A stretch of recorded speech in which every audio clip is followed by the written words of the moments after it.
नसरापूरमध्ये जी घटना घडली त्या संदर्भात आज श्रीगोंदा तहसील कार्यालयामध्ये मी आणि सर्व ग्रामस्थांच्या वतीनं आम्ही निवेदन दिलेलं आहे, ज्यामध्ये प्रामुख्याने आम्ही काही मागण्या केलेल्या आहेत।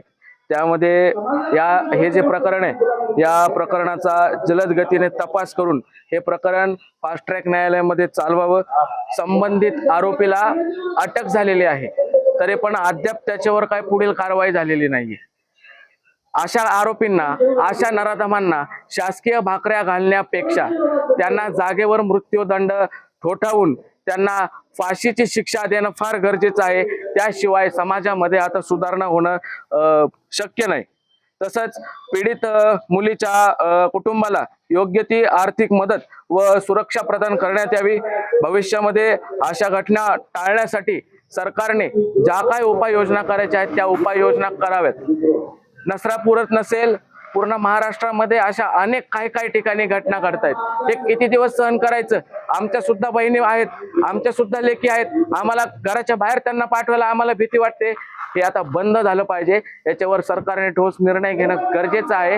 राज्याचे मुख्यमंत्री आणि ज्यांच्याकडे गृह खातं आहे असे सन्माननीय श्री देवेंद्रजी फडणवीस यांच्यावर आमचा विश्वास आहे आणि आमची त्यांच्याकडनं खूप मोठी अपेक्षा आहे की अशी प्रकरणं लवकरात लवकर थांबणं गरजेचं आहे।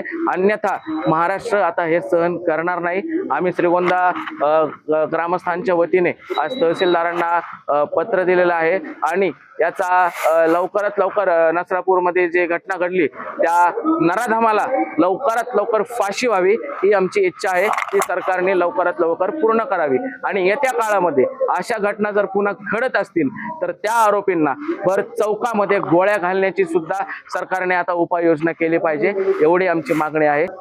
विधानसभेमध्ये अशा पद्धतीचा कायदा आणून तो कायदा सरकारने या गव्हर्नमेंटने पुढे नेला पाहिजे, कायदा अंमलात आणला पाहिजे आणि अशा नराधमांना भर चौकामध्ये ऑन पब्लिकच्या समोर गोळ्या घालण्याचा असा कायदा लवकरात लवकर सरकारने आणणं गरजेचं आहे। आपण बघतो बाहेरच्या देशांमध्ये असे कायदे आहेत, मग ह्या लोकशाहीमध्ये असा कायदा का नाहीये?